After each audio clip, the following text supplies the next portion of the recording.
سبيل الدموع سبيل مريح. Halo teman-teman, Assalamualaikum warahmatullahi wabarakatuh. Kembali lagi bersama Mr. Fari di waktunya pembiasan ibadah dan pendidikan agama Islam. Oh ya teman-teman, setelah kemarin kita belajar tentang kisahnya Nabi Musa alaihissalam, nah sekarang kita akan membahas materi yang sama dengan pembahasan selanjutnya ya.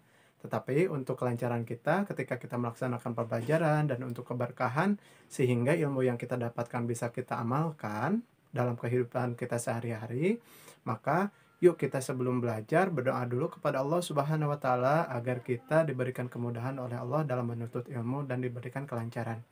Berdoa dipersilakan. Hayya doaan. Bismillahirrahmanirrahim. Rabbi zidni ilman warzuqni fahman birahmatika ya arhamar rahimin. Amin ya rabbal alamin. Alhamdulillah. Oke, teman-teman, kita lanjut ke materi hari ini. Teman-teman, setelah kemarin Mister ceritakan bahwa Nabi Musa alaihissalam itu pergi ke negeri untuk menghindari kejaran Fir'aun atau orang-orang yang ingin mencelakakan Nabi Musa, dan kemudian bertemu dengan Nabi Yakub alaihissalam yang kemudian salah satu putrinya dinikahkan kepada Nabi Musa alaihissalam. Nah, kemudian Nabi Musa alaihissalam kembali lagi ke Mesir untuk mengajak Fir'aun dan bala tentaranya dan umatnya yang kafir untuk masuk ke dalam ajaran Allah Subhanahu wa taala. Nah, kemudian karena Fir'aun dan bala tentaranya semuanya menyepelekan Nabi Musa dan kemudian tidak mau ikut kepada ajaran Allah, maka Nabi Musa pun ditantang untuk mengumpulkan semua ahli sihir. Fir'aun menantang Fir'aun untuk mengumpulkan semua ahli sihir. Lalu kemudian ketika ahli sihir berkumpul, kemudian mereka berkata kepada Nabi Musa, "Wahai Musa, lemparkanlah dirimu yang lebih dulu, gitu. Atau kami yang lebih dulu untuk membinasakan kamu," kata para tukang sihirnya Fir'aun. Kemudian Nabi Musa pun menjawab, "Kalian duluan." Gitu. Nah, para tukang ahli sihir Firaun pun melemparkan tali-talinya, tambang, tongkat-tongkatnya itu kemudian menjadi ular. Nah, kemudian Nabi Musa pun kebingungan, harus gimana saya? Kemudian turunlah firman Allah, Quran Surat Toha ayat 69. "Wahai Musa, lemparkanlah apa yang ada di genggaman tangan kananmu. Maka sesungguhnya itu akan melahap apa yang mereka perbuat." Sesungguhnya tukang ahli sihir itu tidak akan kalah dan tidak sama dengan Tuhanmu.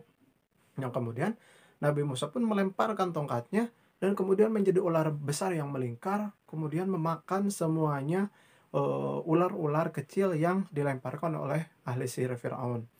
Kemudian para ahli sihir pun bersujud dan meminta ampunan untuk masuk ke dalam agamanya Allah. Nah, Fir'aun pun murka. Kemudian Nabi Musa setelah kejadian tersebut dikejar oleh Fir'aun dan para tentaranya. Jadi Nabi Musa itu dikejar-kejar sampai ke tepi Laut Merah.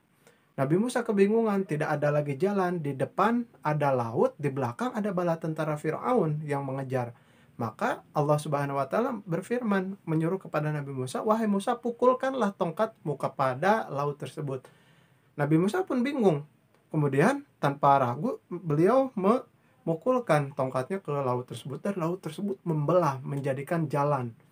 Nah, setelah itu masih dikejar-kejar. Setelah laut membelah itu, setelah Nabi Musa sampai ke daratan, Firaun dan bala tentaranya masih di tengah-tengah selat, masih di tengah-tengah laut. Ketika itu laut langsung menutup dan Firaun dan bala tentaranya itu semuanya meninggal dunia dan mati di dalam keadaan kafir.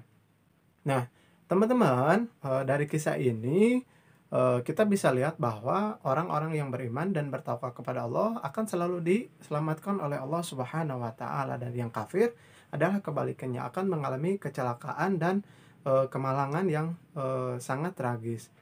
Oke, teman-teman, untuk challenge hari ini silakan teman-teman seperti biasa catat 5 poin yang bisa teman-teman dapatkan dari video ini. Sekian dari Mister. Tetap jaga kesehatan. Wallahu muwaffiq ila aqwamit thoriq. Assalamualaikum warahmatullahi wabarakatuh.